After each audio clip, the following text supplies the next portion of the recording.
Hello viewers. तो आज हम हिंदी का पहला लेसन प्लान शुरुआत करने जा रहे हैं हम, जो कि है हमारा पाठ्य योजना प्रथम हिंदी संज्ञा, व्याकरण, संज्ञा और उसके भेद। अगर हम लेसन प्लान 1 से 5th तक के बच्चों के लिए यूज़ करेंगे। बड़ी क्लासेस में जो है हम अपने तरीके को थोड़ा इसी में ही बढ़ा देते हैं। अभी हम पहला लेसन प्लान डिस्कस करने जा रहे हैं कि किस तरीके से। ये मैंने आपको फर्स्ट वीडियो में आपको बता दिया था। जैसे कि ये रही पहली पाठ्य योजना हमारी। मैं आपको बताऊंगी एक एक करके कैसे हम बनाते हैं। ये है पेंसिल और किताब। बच्चों से नेचर के उन्हीं के आसपास जो चीज़ें हैं, उनके जो आसपास जो चीज़ें हैं उन्हीं से हम संज्ञा पढ़ा सकते हैं बच्चों को बहुत अच्छे से। बच्चे बिना रटे भी चीज़ों को सीख सकते हैं। आपको वीडियो में थोड़ी दिक्कत आ सकती है क्योंकि मैं हाथ से ही वीडियो बना रही हूँ। मैं ऐसे घुमा देती हूँ कैमरे को। सबसे पहले हम पाठ्य योजना शुरुआत करते हैं। तो आपने देखा होगा मेरा नाम भी है इसमें।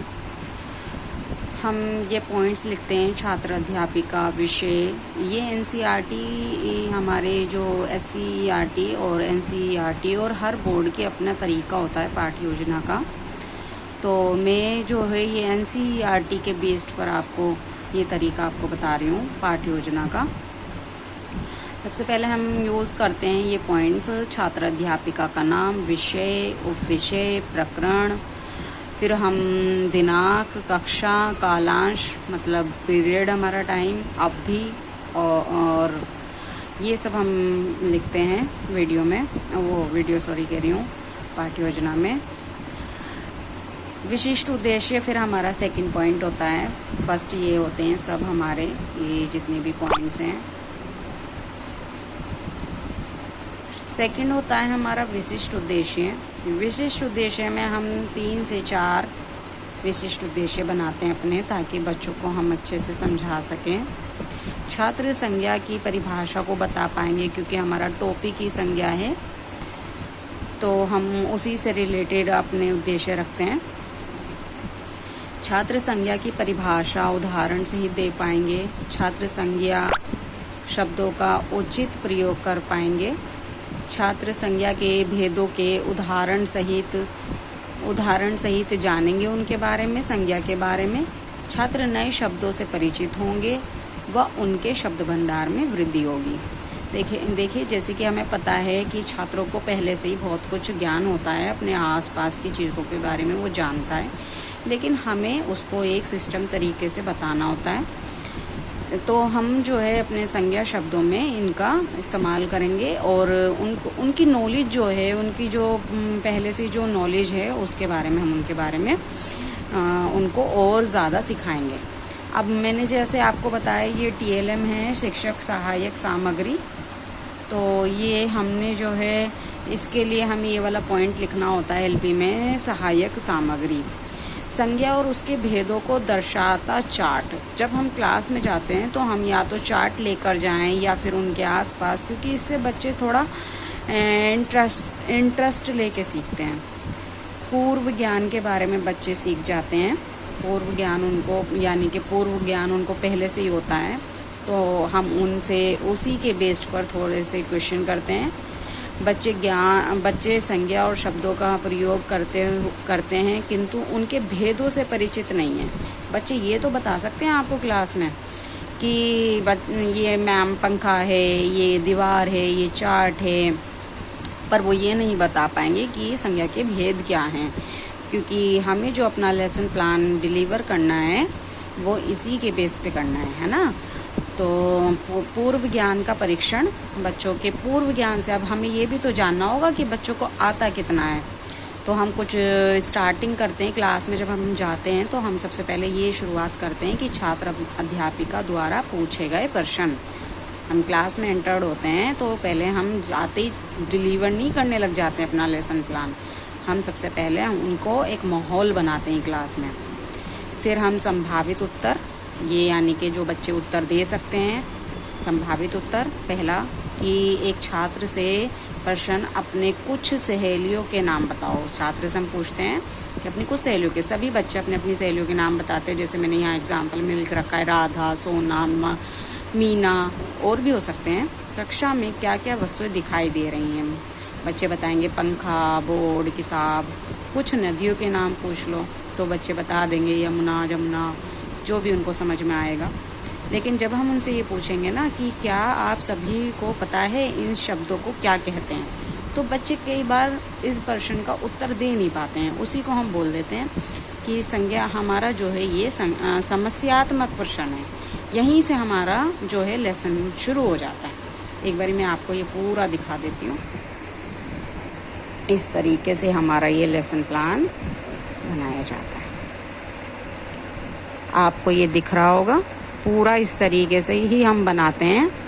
फिर उसके बाद हम नेक्स्ट पेज कर रहे हैं। जैसे कि आप देख रहे हो मैंने कितना क्रिएटिव बना रखा है लेसन प्लान। मुझे बहुत अच्छे रिमार्क भी मिले हैं इसमें। आप बताएं और वीडियो देखकर कैसा है। ये कुछ पेंटिंग मेरी ज़्यादा अच्छी नहीं है, तो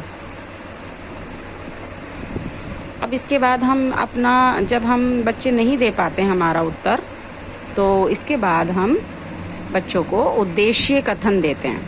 उद्देश्य कथन में हम ये बोलते हैं कि बच्चों आज हम संज्ञा और उसके भेदों के बारे में जानकारी प्राप्त करेंगे। इसमें हम कुछ विधियों का भी इस्तेमाल करते हैं, जैसे कि आगमन विधि, व्याख्या विधि का प्रयोग किया जाएगा। इसके बाद हम प्रस्तुतिकरण करते हैं, जिसमें हम 4 जो ये हमारे मेन हैं, ये कॉलम हमारे इम्पोर्टेंट होते हैं। इसी के हिसाब से हमें क्लास में चलना होता है।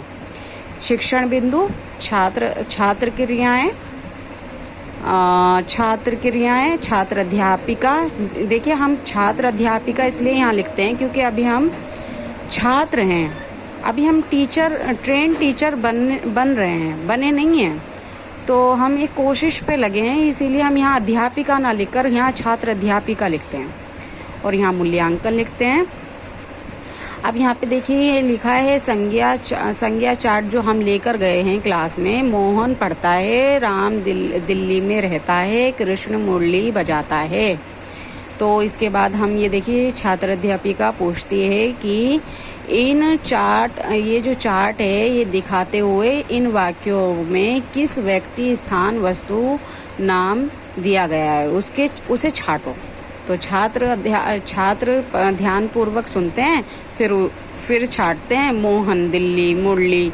छात्र अध्यापिका बताती हैं कि ऐसे वस्तु, किसी स्थान या भाव के नाम का बोध कराने वाले शब्दों को संज्ञा कहते हैं। छात्र अध्यापिका 2-3 छात्रों से श्यामपट्ट पर यानी कि ब्लैक बोर्ड पर संज्ञा के वाक्य बनाने को कहेंगी। छात्र ध्यान पूर्वक सुनते हैं, संज्ञा के भेद बताते हैं।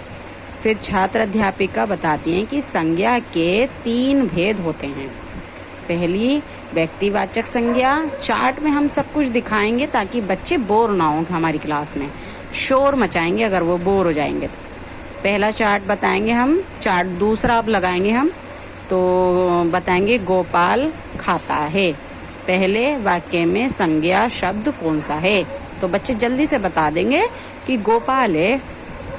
इसके बाद देखिए हमने यहाँ पर इसको इस तरीके से भी हम बोर्ड पे भी बता सकते हैं बच्चों को कि संज्ञा के प्रकार, जातिवाचक संज्ञा, भाववाचक संज्ञा, व्यक्तिवाचक संज्ञा। अब देखिए इसके बाद हम ये कॉलम हमारे कंटिन्यू रहेंगे। एक दिन में हमें 40 मिनट में लेसन प्लान कंप्लीट करना होता है। देखिए ये मैंने स्टार्टिंग में आपको बताया था 40 मिनट होते हैं हमारे पास क्लास में, क्योंकि और भी सब्जेक्ट होते हैं हमारे स्कूल में।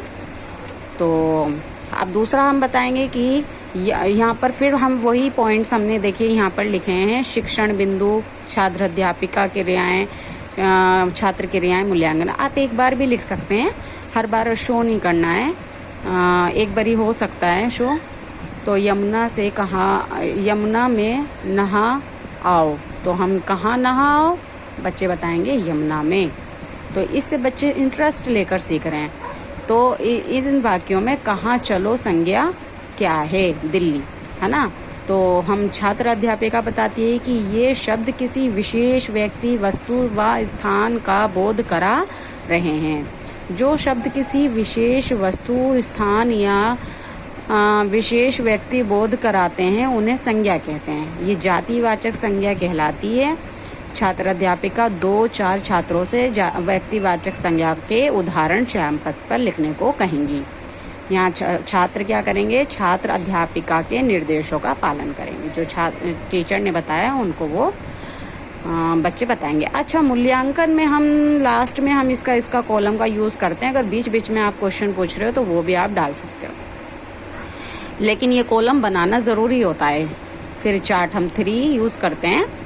जातिवाचक संज्ञा, लड़का खेलता है। पहले वाक्य में संज्ञा कौन सी है? तो लड़का है। गाय घास खाती है। दूसरे वाक्य में संज्ञा कौन सा है? गाय है। छात्र पढ़ता है। तीसरे वाक्य में संज्ञा कौन सी है? छात्र है।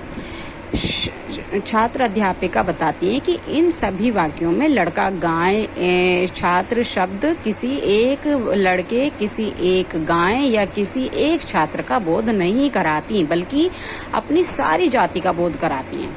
छात्र जो हैं वो इस बात को, जो टीचर हैं उनकी बात को ध्यानपूर्वक और एकाग्रता से सुनते हैं। अभी देखिए हमारा लेसन प्लान जो है इस पेज पे कुछ नहीं है, यहाँ पर हमारा पूरा ही होने वाला है। लेसन प्लान ऑलमोस्ट 2 या 3 पेज का ही बनता है, या 4 का भी बन जाता है, डिपेंड करता है आपकी टॉपिक के ऊपर।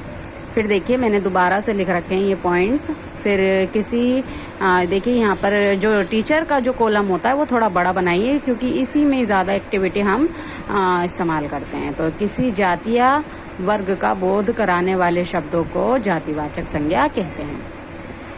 इसके बाद हम छात्र अध्यापिका 2-4 शब्द बच्चों से पूछती हैं, जातिवाचक संज्ञा के उदाहरण देती है और उन्हें साथ साथ ब्लैक बोर्ड पे भी लिख देती हैं। लास्ट है हमारा कि चार्ट 4 दिखाएंगी कि तुम साहसी बनो, लड़ाई मत करो, भलाई का काम करो। यहाँ भाववाचक संज्ञा हम पढ़ा रहे हैं बच्चों को। तो छात्र अध्यापिका पूछती हैं, छात्रवाचक संज्ञा, भाववाचक संज्ञा बताओ। तो इन वाक्यों में से संज्ञा शब्द छांटो। तो साहसी है, लड़ाई है, भलाई है। छात्र अध्यापिका कहती हैं कि ये संज्ञा शब्द ना किसी जाति, ना ही किसी विशेष वस्तु का बोध कराते हैं। ये शब्द भाव का बोध कराने वाले शब्द हैं। जिन शब्दों में किसी गुण, अवस्था, दोष, भाव का बोध होता है उसे भाववाचक संज्ञा कहते हैं। छात्र अध्यापिका 2-3 छात्रों से श्यामपट्ट पर भाववाचक संज्ञा के उदाहरण लिखवा देती हैं। अब इसके बाद हम लास्ट हमारा होता है कि हम बच्चों को जो पढ़ा रहे हैं वो देख लेते हैं कि उन्होंने बच्चों ने कितना सीखा। तो उसके लिए पुनरावृत्ति होती है। हम क्वेश्चन पूछते हैं इसमें 1-2, लेकिन बच्चों से ही आंसर देते हैं। हम खुद नहीं देंगे इसमें पॉइंट में आंसर, खुद दे देंगे तो फिर हम पुनरावृत्ति नहीं हो पाएगी हमारी। संज्ञा किसे कहते हैं उदाहरण सहित लिखो। ये संज्ञा, दूसरा प्रश्न है हमारा, ये संज्ञा शब्द के किस भेद का बोध कराते हैं? गंगा, सुंदर, जयपुर, राम आदि। अब इसके बाद हम लास्ट अपना हम देखिए यहाँ पे ब्लैक बोर्ड पे जो हम काम लिख रहे हैं उसको हम ऐसे भी शो कर सकते हैं एलपी में, या फिर आप ब्लैक कलर का एक ब्लैक चार्ट पेपर आता है उससे भी आप ब्लैक बोर्ड अपना शो कर सकते हैं। मैंने और एलपी में यूज करा है। इसमें भी मैं आपको दिखाऊंगी कि किस तरीके से हम औरों में हम कैसे लगा सकते हैं। इसमें फिलहाल मैंने ड्रॉ करा है, जिसमें मैंने लिखा है, हम आने के बाद डेट लिखते हैं, विषय लिखते हैं, उप विषय लिखते हैं और गृह कार्य लास्ट में लिखेंगे। और कुछ यहाँ पर हम मेंशन कर देते हैं कितने बच्चे आए हैं क्लास में, नहीं। फिर उसके बाद हम लास्ट अपना देखिए टॉपिक गृह कार्य देते हैं, जिसमें हम बच्चों को देंगे दिए गए शब्दों के उनके सामने भेद का नाम लेके हम कुछ उदाहरण, कुछ एग्जाम्पल्स दे रहे हैं। बच्चे इसके सामने अगर उन्होंने सही से पढ़ा है तो देखिए लिख देंगे बच्चे। फिर देखिए मुझे इस एलपी में class management was very nice, voice of the student teacher was class and audible. तो ये मुझे रिमार्क मिला हुआ है मेरी एलपी पर। आपको कैसे लगी ये वीडियो मुझे बताएं, कमेंट बॉक्स में कमेंट करें। अगर आपको ये अच्छा लगा हो तो मैं ऐसी ही वीडियो आपको डेली बनाकर दिखाऊंगी। रोज़ एलपी आपको एक बताऊंगी कैसे बनानी होती है। नेक्स्ट एलपी हमारी जो होगी वो होगी हमारी क्लास 6 के ऊपर। हुदहुद चैप्टर है ये हमारा, क्लास 4th में है। तो आज के लिए इतना ही।